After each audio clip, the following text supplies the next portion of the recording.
Update lang tayo. So, yun.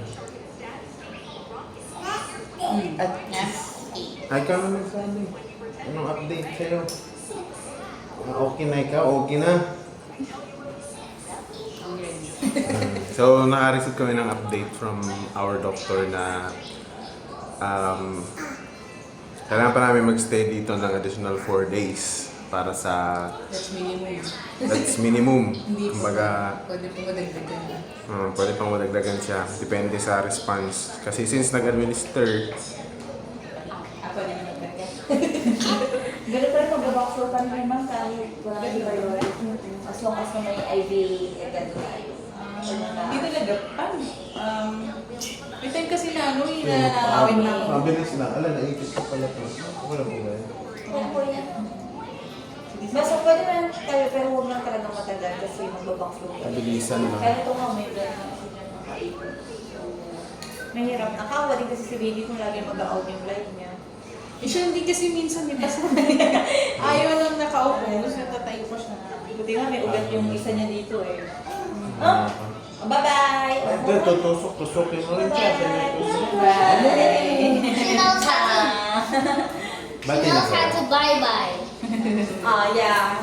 Bye-bye! Bye. This bag won't fit there. Good morning.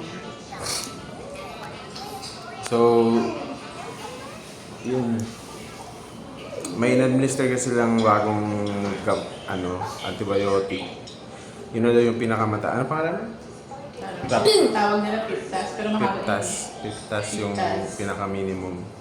Pinaka-abbreviation niya. Where's the plantatum? 22? Yeah. So, yun daw yung pinakamatapang na antibiotic na meron sila. So, hindi na binigay agad kasi gusto nilang check kung mahina or... Kasi pag binigay nila agad yun sa mga pasyente daw, maaari daw mag-mutate yung virus. At mahirapan na silang patayin. Resist. Oo.